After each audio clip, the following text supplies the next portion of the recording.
all joining in person and online.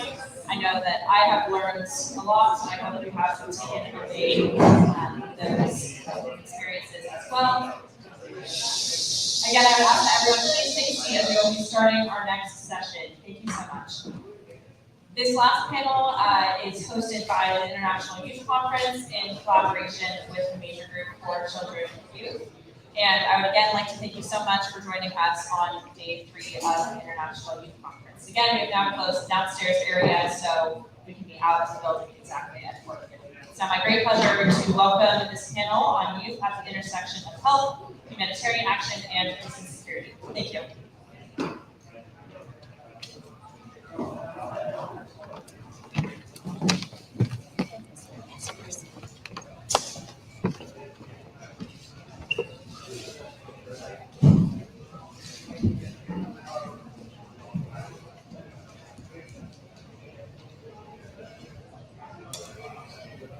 Good afternoon, everyone.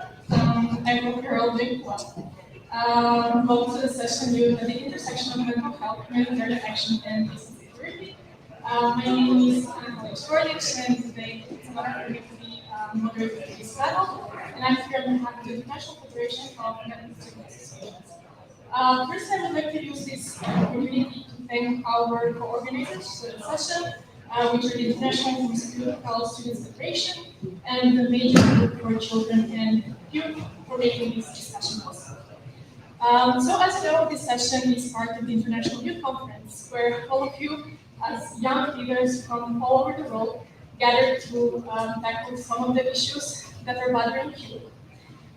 It's also important to highlight that yesterday we actually celebrated the 30th anniversary of the United Nations World Program of Action for Youth, which actually reaffirmed the importance of empowering young people as key actors in global health development, health, and peace. Let's remember that we as young people actually make nearly half of the population. And when we talk about mental health, it is important to recognize that it is an important factor when we're discussing the overall health development and stability. But still, there are multiple challenges that young people face in this area. So 1 in 7 adolescents worldwide experience a mental disorder. Suicide is the fourth leading cause of death among young people aged 15 to 24. Furthermore, when we are discussing intersection of conflicts, climate change, displacement, and pandemics, they lead to higher rates of anxiety, depression, trauma, and suicide rates among people. If we are addressing the humanitarian and conflict-affected settings, it's important to highlight that youth face twice the risk of anxiety and depression compared to their peers living somewhere else. But even with all of these challenges, unfortunately, most of the countries still allocate less than 2% of health budgets. Even though today these numbers here are just statistics, they're actually way more, because they reflect the lived experiences of millions of young individuals worldwide. If you're discussing humanitarian emergencies that disrupt access to mental health services and psychosocial support, we will feel both vulnerable and often overlooked. Yet, let's remember that we as young people are also key agents of change. We lead community resilience efforts, we also develop youth support networks, and strengthen the health systems. So investing in youth mental health in these settings is a must, not only for the individual well-being, but also for social stability, peace, and security.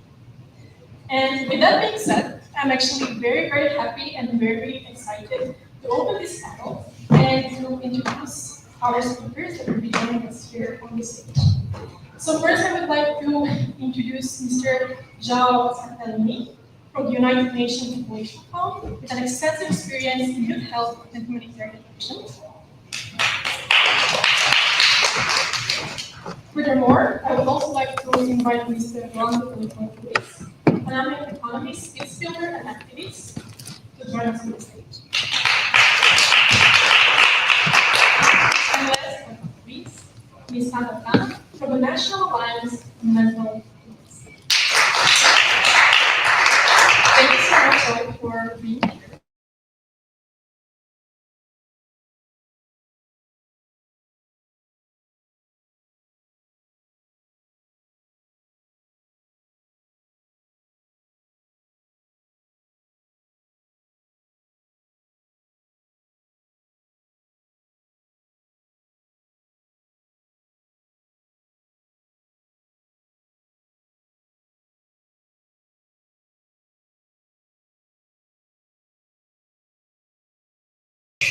First of all, it's a pleasure to be here today representing UNFPA. Trying to answer your question very directly, I think the work we do at UNFPA is guided by the International Conference on Population and Development, which is the ICPD. And one of the things that is important is that the ICPD center everything that we do on rights, choices, and full well-being of all individuals, including young people. So really, the way we try to translate this into action at UNFPA is through our strategy that's called My Body, My Life, My World. What this framework tries to really explain is that young people, in order for young people to be able to transform the world around them, they first need to have agency over their bodies, but they also have to have the opportunity to lead a very healthy life. And so really it's trying to bring everything together. Specifically on this question about how UNFPA is trying to ensure mental health services are both gender responsive but also inclusive to young people, we try to really use, again, the ICPG as the answer. The ICPG really affirms that everybody has a right to the highest attainable standards of physical and mental health. And so what this means in practice, we try to really look into integrating holistic and rights-based services and care. So we don't view mental health as just an add-on into humanitarian work. We really try to embed mental health and psychosocial support directly into the core mandate areas. So sexual reproductive health and rights, services, gender-based violence, all the work we do on prevention and response to gender-based violence. This integration for us is not optional, and it's also not negotiable strategy. We're really trying to reach to the whole population. The second way we try to do this is really try to address some of the harmful practices for well-being. So normally in emergencies, the pressure and the breaking down some of the social structures and really accelerates or exacerbates some of those harmful practices like child marriage, forced marriage. And so by trying to really tackle or stop the severe violation of human rights, we know that we are contributing to the mental health and physical health of young women. Our interventions are targeting precisely young women and girls, trying to create safe spaces where we can provide youth-friendly, trauma-informed counseling, peer support, and really try to address mental health more holistically, not just seeing them as victims, but really trying to create opportunities for empowerment. In terms of making sure the services are accessible and gender responsive, again, guided by this strategy of My Body, My Life, My World, we're trying to make sure that we really understand the unique needs and unique aspirations that different groups are representing. So understanding that young girls would have very different experience of an humanitarian emergency than a young boy. And we try to really make sure that we go beyond just the traditional services. So looking into creation of mobile clinics, also working through our partners in the ground. We work with youth-led organizations in many areas. So places where we are not able to reach, we work through partners to deliver all these services. Thank you so much. Your organization is really doing an amazing work in all the initiatives that you have mentioned.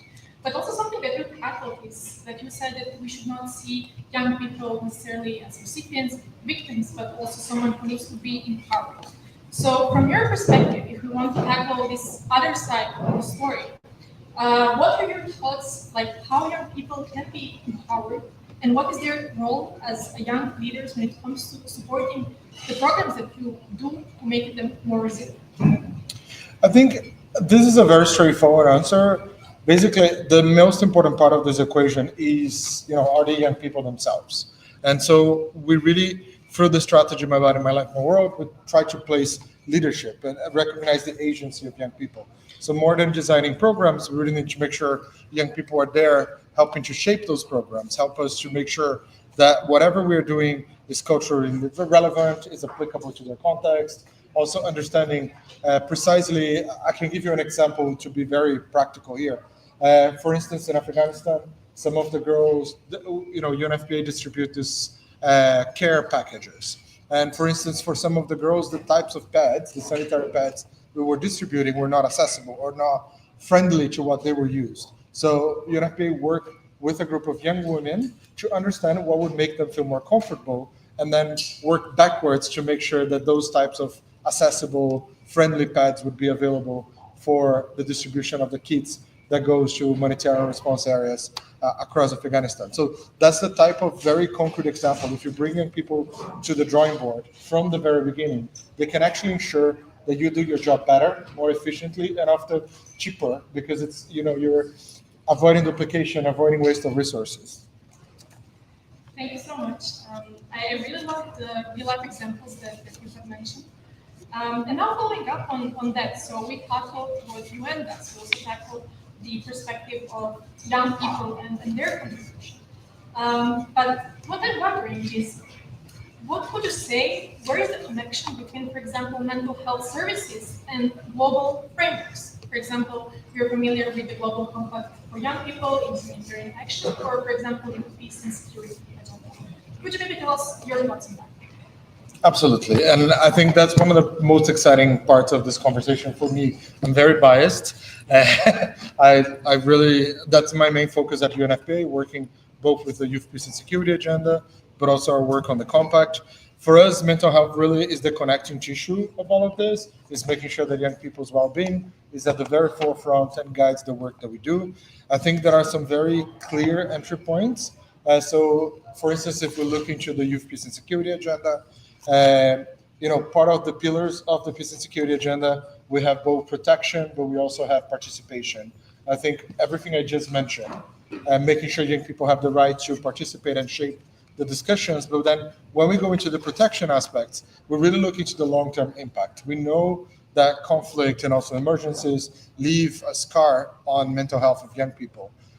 If we don't address this with them, and we're never going to be able to achieve resilience. We're never going to be able to achieve sustainable peace. So trying to really understand that the well-being of the individual is the starting point for a healthy, thriving community, that everybody feels their rights and choices are being, met, and that they really feel that they're whole and they can contribute to society.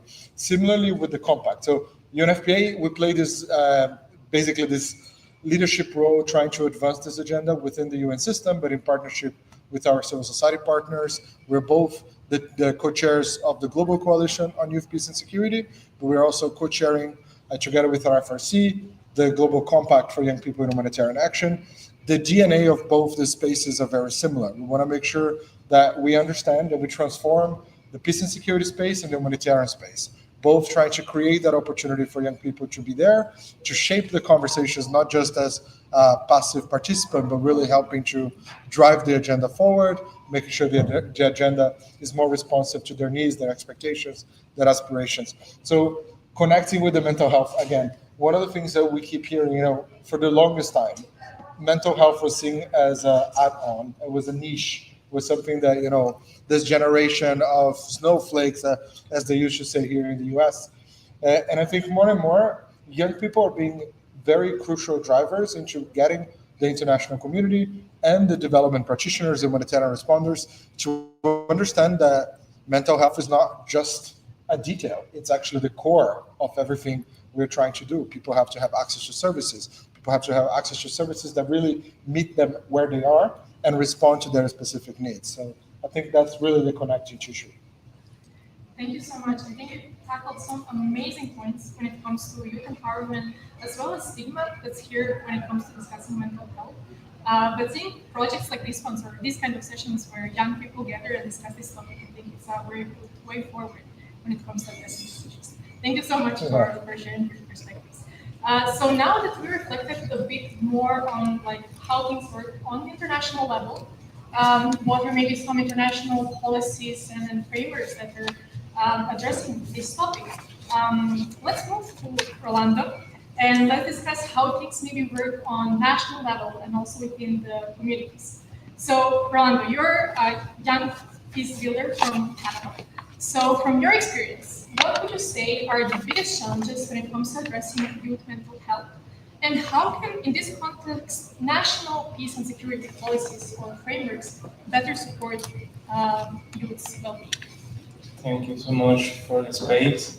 Right now, I serve as a project leader of Buen Pelao, an initiative of Global Shapers Community, Panama City Hub, where we work with children and adolescents in high risk vulnerable community using art and sport to promote dialogue and to build a culture of peace. Coming from a country where structural violence and inequality often define the opportunities of young people, I have seen how mental health is deeply linked in peace and security. And as a young person, we can imagine that when you grow up surrounded by violence, by exclusion, and silence about this topic, it's not only affect you personally, but also make you being pulled into cycle of violence. That is why I believe youth mental health must be considered as pillar of peace building. For example, in Latin America, we can identify that structural inequality and violence, that is something that happens in Panama and in many Latin American countries, and maybe can be a situation in other regions of the world. Often, where you are born determines your future, and many young people face poverty, face crime, and social exclusion as a daily reality. These conditions can create trauma, can create conditions that at the end affect and are unrecognized, also influencing in your mental health. Second, I think also there is a stigma and silence about this situation. Um, in our region, I think mental health remains a taboo. Um, in many schools, community, families, and even households, we don't talk about this. And instead of empathy, often young people are told to be strong or just to move on. This leaves us isolated and without the tools or supports to really heal and go through this. Third, I think mental health is not part of the conversation in youth policy in many countries, especially in Panama. It is not integrated to the plans of peace and security. Um, Often when governments talk about security, they talk in terms of weapons, policy, crimes, but doesn't mention about mental health. Um, at the end, this gap leaves young people invisible within the framework that are supposed to protect us. Thank you so much.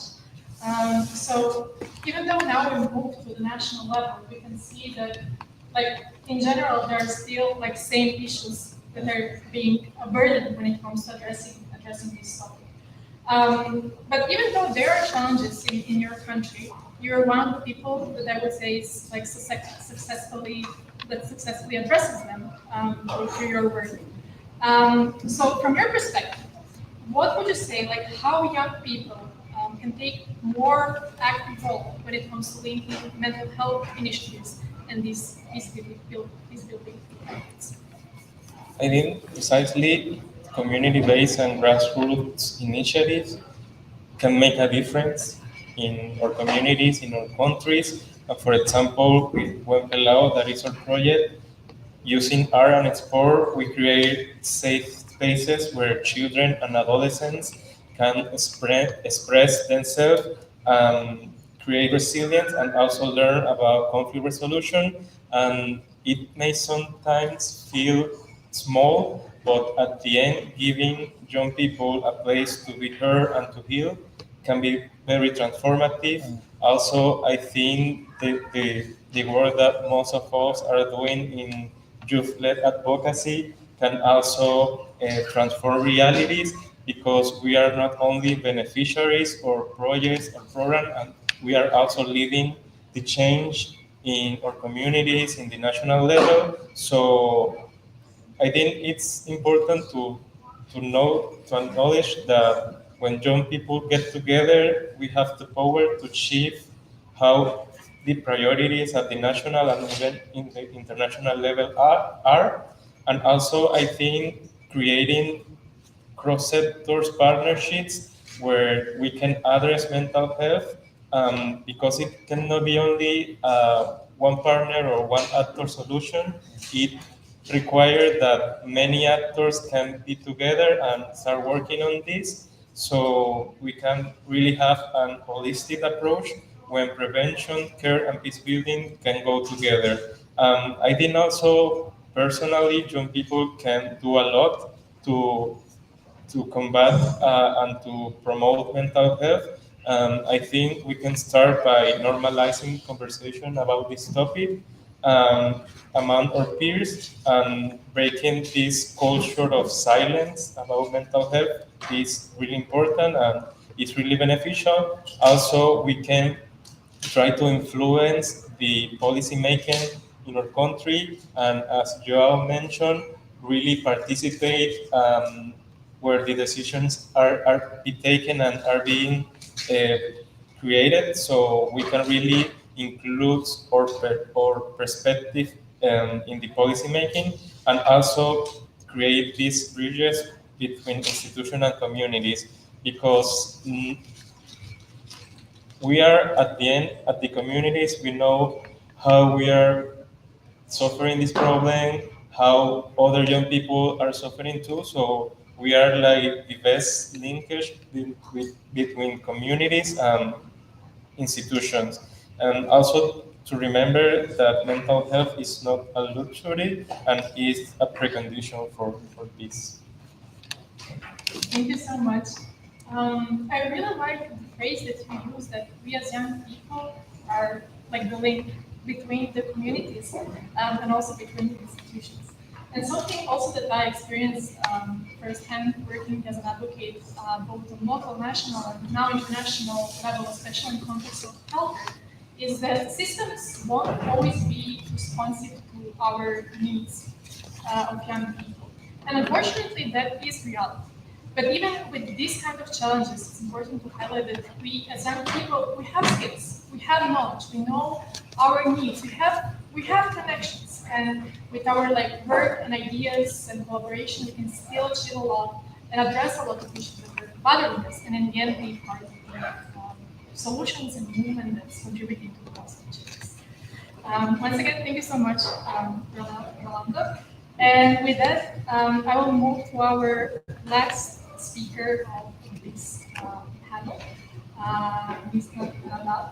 So you're also someone who is working a lot with communities at local and level, especially in context of crisis settings. So my question for you would be, so reflecting on your own experience, what are the grassroots strategies that are most effective in supporting youth mental health, but especially in these crisis settings? So, hi, thank you for having me. My name is Rana. I work a lot with communities and crisis centers. I work as an EMT, so I get a lot of people who are actually coming in because of call for mental health. And I think the biggest thing youth looks for in any institution is trust. There's, like we discussed in the last panel, there's like a huge gap between youth trusting any institution. So when there's a lack of trust, I fear that's when the youth stops listening or they stop engaging. There's like I have a lot of time when people come in and they're like, this kid is being disrespectful or this kid is not listening, and it's not that. It's the kid is going through something, and we have like the older generation has a stigma that they're not really paying attention to, and they're just not considering that. So I feel like when it comes to like grassroots stuff, the biggest thing for me is like trust. If you build trust, it's gonna help you. And a lot of the times youth does not listen to institution, but they listen to other youth. So when you bring youth into organization that are reaching out to you to help you, that's when the youth is really listening. I have a lot of examples where people would not listen to my partner or someone else who's like older than them, but then if I'm sitting down with them, if I have a conversation with them, they'll just have a conversation with me, and it's like, okay, I understand you, I can level with you, I can understand whatever you're saying, and like that like helps them, and then people like feel seen, you know. I have other stuff. Let me just look at my notes real quick. Oh, another big thing is like communities. You need to adapt to their culture. So if you're going into a community and if you're trying to apply your experience to the community that has its own culture, that's not gonna work, right? There's a lot of time I work with a lot of like colored youth. So it's a lot of the time people say that they go to their therapist and their therapist doesn't understand like what the problems they're dealing with, because I work with a lot of immigrants as well. And it's like, okay, well, first thing is we might need to change the therapist. We might need to go to someone that will understand you. We might want to go to someone who's colored. We might want to go to someone who is an immigrant. Just to having that open mind set, like adapting to the community that you're going to serve is also really, really important.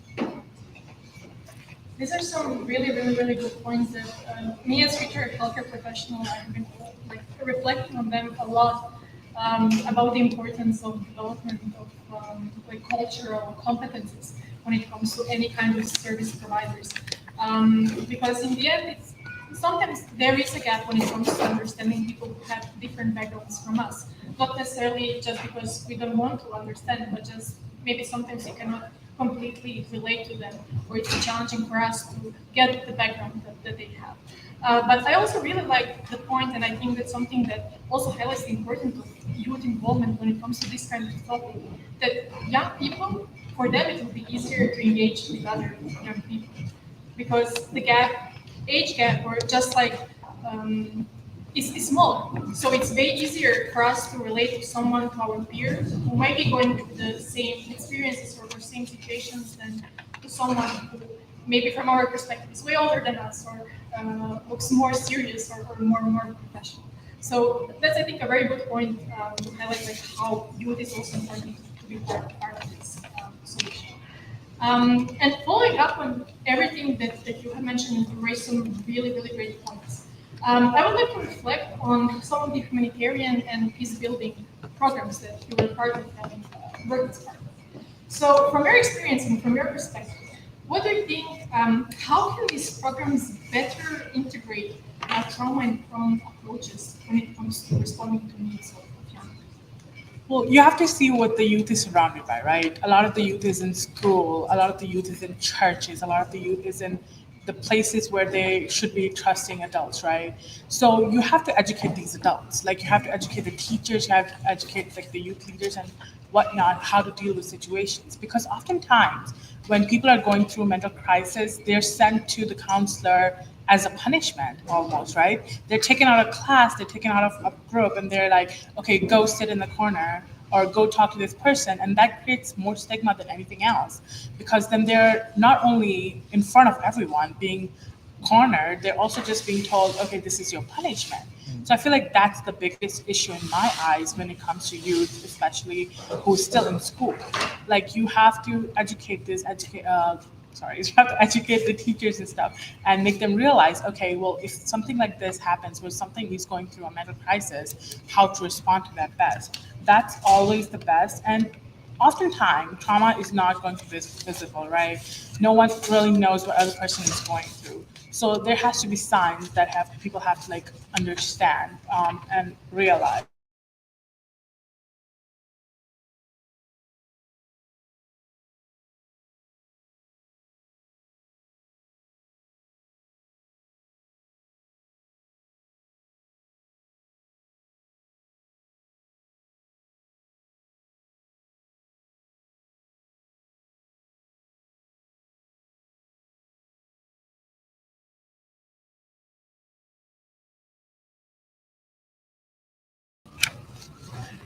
Thank you so much for raising the point.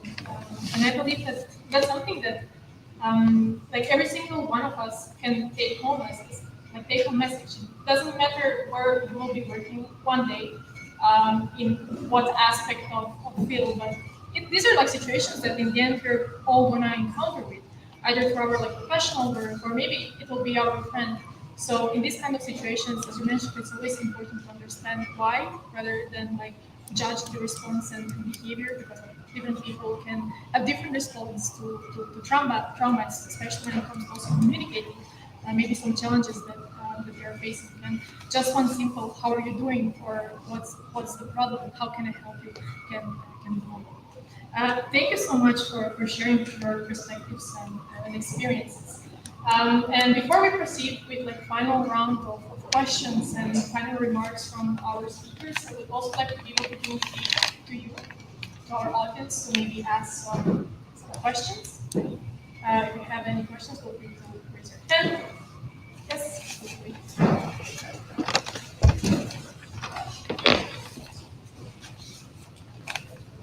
Hi, my name is Maxine, and I just wanted to ask a question on, I really love the idea of bridging the gap between institutions and communities. I just want to know if you guys have somewhat set a space where institutions and organizations led by the youth can actually learn from people who have a lot of knowledge about that sort of space from you guys. Thank you so much. I guess this question for all of our speakers. Okay. So who feels ready can open the floor. I can. Well, I mentioned a little bit about the safe spaces. So we do have a series of women safe spaces, but also youth-friendly safe spaces. Those spaces often, I like to say, is an excuse, a place where everybody can come together and basically have access to information, have access to training, have access and services. In our case, of course, we offer in most of those spaces comprehensive sexual education, services to survivors of GBV. But then in many places, once the users start to come, those spaces are transformed into youth centers, women's centers, where they also find a safe space to innovate, to start their own businesses, to access. And often those places are running partnerships with civil society. I think for us, basically almost everything UNFPA does rely heavily on the very strong partnerships we have with movements and civil society. That's how we make sure those services are delivered in the ground. But then I mentioned the coalition on the YPS and the compact for young people in humanitarian action. Those two spaces are they're directly trying to do what you just asked. People that would like to get involved and learn more, share experiences, they can come together with like-minded individuals. And those platforms are trying to not just at a global level, but also, especially for instance with the youth peace and security, we now have multiple coalitions at the regional and national level. Those spaces are spaces for peer support, to learn, exchange, and really try to advance this area of work. I think we can start like doing a mapping of stakeholders that are working in the topic that we want to start working on. And the experience I have had is that most of these organizations that really want to create an impact in society, they are really open to help others to make more closer their services and the things that they want to achieve. So I think maybe starting to know who they are, starting to approach them is one step. Also, the experience that I have had with United Nations is that they also are really open to help young leaders to make an impact. So also don't be afraid, for example, to try to contact UNFPA, UNAOC that is also working on peace and security, UNDP and other organizations that will be really open, or organizations that are really focused, for example, on mental health. So I think just like try to approach them, or maybe if there are any around your city or your community, international organizations are also really open to help. I think the biggest thing is that youth doesn't know that these organizations exist, which is a very big issue because these organizations are there, the people are there, willing to help. But if a lot of the youth doesn't know that they exist, then it's not going to matter, right? The biggest thing I remember, like when COVID first happened, 2020, a lot of what NAMI was doing, National Alliance, what they were doing is going to classes and like providing support, like having that extra person who's not a guidance counselor, who's coming from outside to go to for help. And you don't see that anymore. I come from Connecticut. I live from Connecticut. It's a very liberal state, right? So if you have in Connecticut a stigma where the youth doesn't know that mental health organizations exist, or organizations that like NAMI or UN or whatever, like they can go to expose themselves to be involved in the leadership, then it's like the youth is not going to care. Oftentimes I've seen that youth doesn't even know, like a lot of the kids that I meet, they don't even know that they're dealing with any mental health issues until I'm having a conversation with them. And it's like a thing, like you're not supposed to diagnose people. So like I really stay away from naming anything. And I'm just like, oh, that's a very interesting topic like we're talking about, let's talk more. And like through this conversation, I'm like, yeah, you really need therapy. And it's like, they don't know. So the first thing is being just exposing people to like their mental health, and just feel if someone is feeling off, they should figure out why, right? Yeah, right. Yeah. Thank you. Thank you so much for all of your answers. And I definitely agree. I believe when it comes to addressing any kind of issues, the biggest gap that we have is like awareness, that we are not aware of opportunities or of information or resources that we can use. So that's also something that we can take as an action point from this session. Now that we have access to this information, we know where to seek for more opportunities, for more information, and also make sure that we don't gatekeep that, but that we also share these opportunities with our peers and colleagues, whether in our family, with our friends, or in our communities, universities, schools, etc. And since we're slowly running out of time, we actually approached the last part of the panel. It was really a pleasure to hear about your inspiring work that you have been doing, whether at international level, nationally, or locally.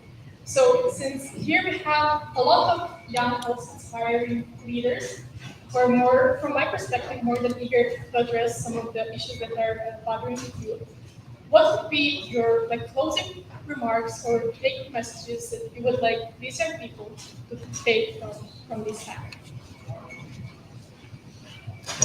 Who wants to start? I guess I'll go first. I think, like I said, just be aware not only of your own emotions, but of other people's emotions. If your friend, for example, you notice is feeling off, be aware, let them know support is there, and just help people reach out, build that trust with your friend, with your community, so people are more likely to reach out.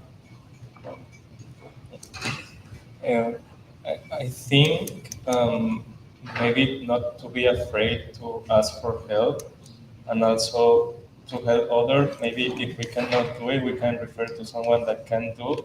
Um, there is a video that I really like about Simon Sinek, that he said that when somebody is struggling, all they need is a minute of help or support from a friend to get them back on track. And it makes me think that we also can take care of the people that are around us. So be really eyes open. And if you notice something, try to help them in the way you can do, or refer to someone else. Also, because we cannot give something that we don't have. So also focus on your own mental health too, in order you can support other people. For me, I'm actually going to build on 2 points from because I heard from my fellow panelists. Because first, now that we mentioned about the importance of building those peer networks and making sure, young people are not just benefiting from mental health services, but they're also delivering mental health services. Especially when we're talking in emergencies, often services collapse. Often the formal mental health architecture that is available in a country collapse. It would be young people normally that are the first responders that would be directly in their communities, helping to support their peers. So making sure that young people have access to information, that are trained to support with the mental health in their communities, I think that's crucial. The other, just to conclude it, is the point that Rolando made in terms of mental health not being a luxury, but a precondition. I think that should be a very key takeaway for us, because we need to really be intentional. And whenever we are trying to develop programs or policies that are targeting peace building, humanitarian, but also development efforts, I think it's very important that we invest on mental health as really a core pillar across all this nexus. Thank you so much. And with that, we officially wrapped up this panel. One more time, this opportunity to thank our amazing panelists for joining us here today and for sharing your experiences. I would also like to thank all of you for joining this conversation. One takeaway that I will take from this session would be that youth mental health is not just a side issue. It's something that's a base when it comes to building resilient communities, sustaining peace, and also shaping the future. But something that we have to remember is that all of these solutions that we need to provide, they're not some abstract things. These are something that start with action, and action starts with us. So I hope that with this panel, it won't just be a discussion for you guys, but it will be a starting point for an action. Thank you so much.